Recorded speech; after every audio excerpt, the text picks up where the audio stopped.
The message may have been subtle, but you heard it loud and clear. You don't measure up. Today, through story and song, And a dash of humor, we will share our personal journeys through the minefields of atelophobia, the fear of not being good enough. if you are or have been a fellow sufferer, our song Enough just might heal your heart. It's okay to be perfectly imperfect. I was not born brave, I walked in shaky shoes. Fear doesn't stop you from dying, it stops you from living. Drop the act, take off the mask and feel real. There is only one you in all creation, so be yourself. Everybody else is taken. We have so much to learn from one another. Thank God we're in this together. You are not alone. You're not alone. Hey friends, fasten your emotional seatbelts for Grammy-nominated hit songwriters and best-selling authors Stowe Dailey and Karen Taylor Good. Today on Musically Speaking with StoweGood. I'm Stowe Dailey. And I'm Karen Taylor Good. Together, we are StoweGood. We want to thank you for joining us today on Musically Speaking. And we want to invite you right up front to subscribe to our podcast, because that way you'll know when we've dropped a new one. Yeah. Doesn't that sound like we know what we're talking about? It really does. Like we do this all the time. Yes, when in fact, how many podcasts have we done to date?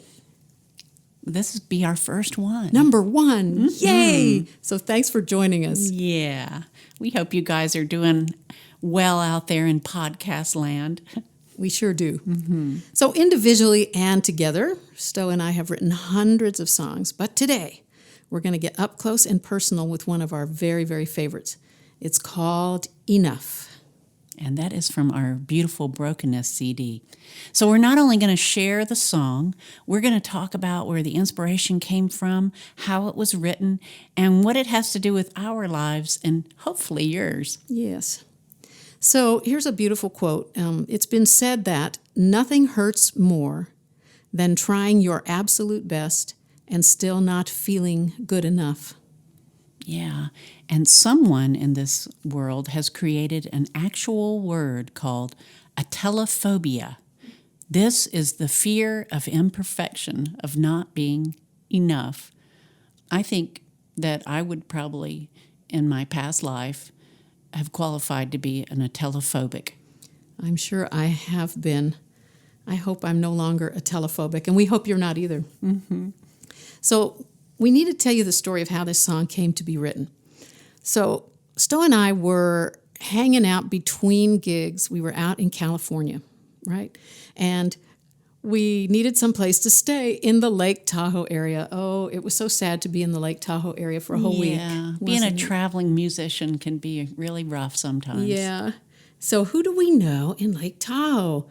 Well, Stowe says, My cousin Claire. yeah, lives who I there. had never met. Yay. So we got to stay with Cousin Claire, who turns out to be a fabulous hostess. My gosh, she took such good care of us. She fed us 3 fabulous, healthy meals a day, and she was just beautiful. And it turns out, what does your Cousin Claire do for a living? She is an interfaith minister. Yeah. So we were there over a Wednesday, and Stowe came to me that morning and said, Claire has her group meditation class tonight, and I'm going. Now, listener, do you have a little committee that lives in your head and talks to you? I have one, and my committee went nuts. It went, group meditation? Well, you suck at meditation, and how do you do a group meditation anyway?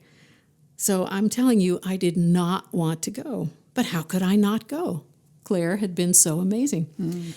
So I went, and there were about 8 of us sitting in a circle. And Claire said it was going to be a different kind of group meditation, right?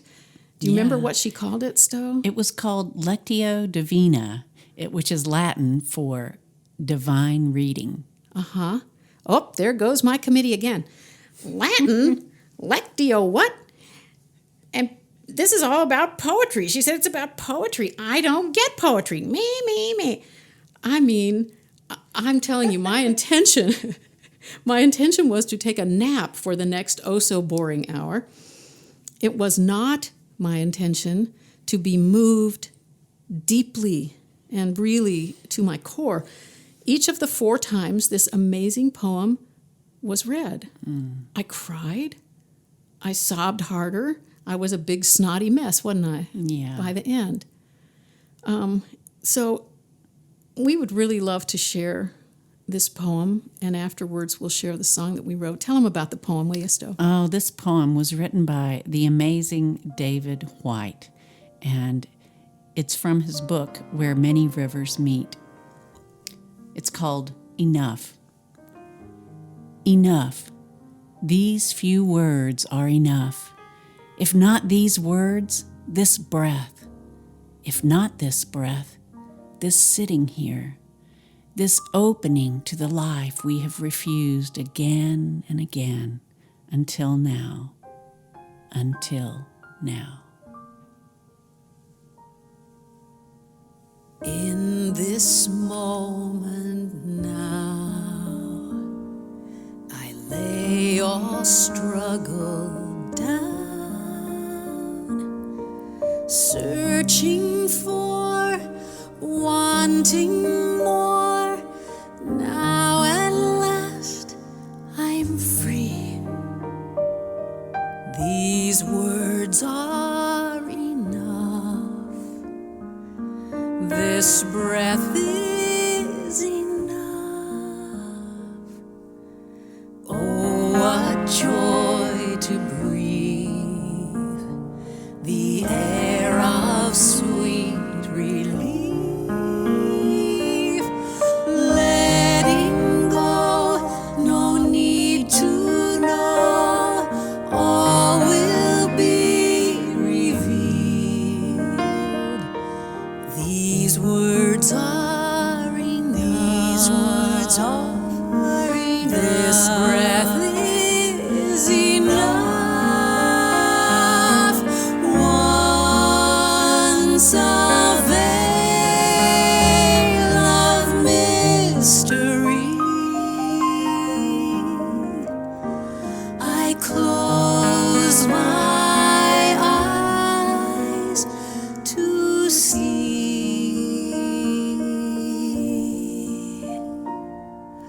Perhaps the greater plan is knowing that I am enough.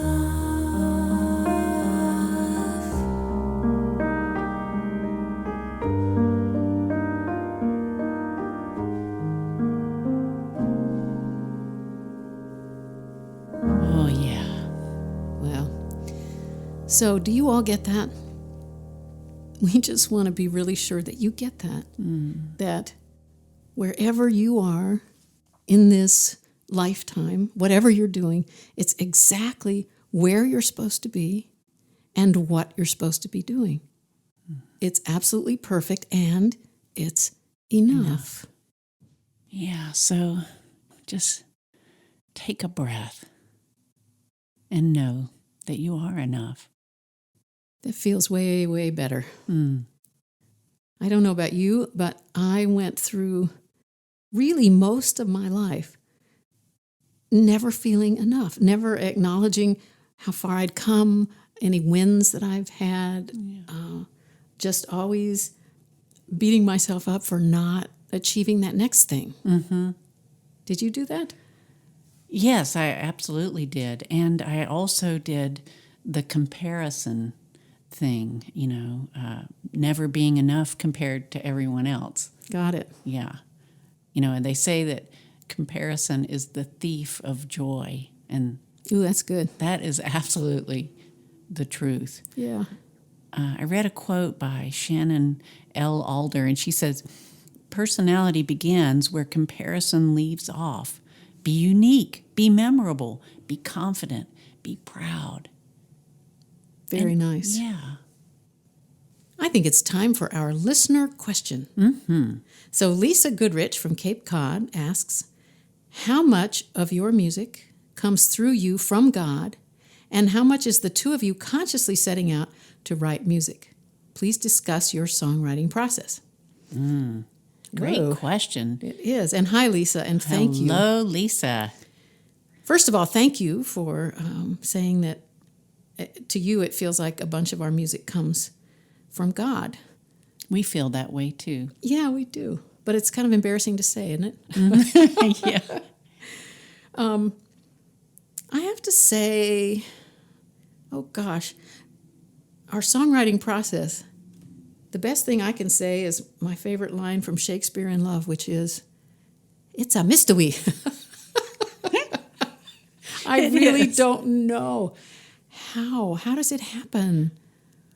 I don't know. We have, I think very often you and I, we kind of take turns being the bringer of the idea and the music, and it just comes to you, especially if you leave yourself open to inspiration. You know, that we read a lot, we listen to others, we are observers of the world, and we're open to ideas. So that's part of it, and I feel like that does come from God. Yeah, I do too. And just a kind of a mechanical note here. One of the reasons I appreciate so much our songwriting is because there's lots of quiet spaces left. There's lots of silence left. In the old days, when I used to write with lots. You were promiscuous. I was promiscuous songwriter, co-writer. I wrote around. And some of my co-writers used to be unable to leave a silence space, you know. Yeah. It was always tinkling on the piano or strumming the guitar or singing. And it used to drive me nuts. Yes. Because you really, if you're going to get inspired from God, from the universe, from whatever word makes you comfortable there, You have got to be leave able. space. You have to leave space, and you have to have quiet, and you have to be able to listen.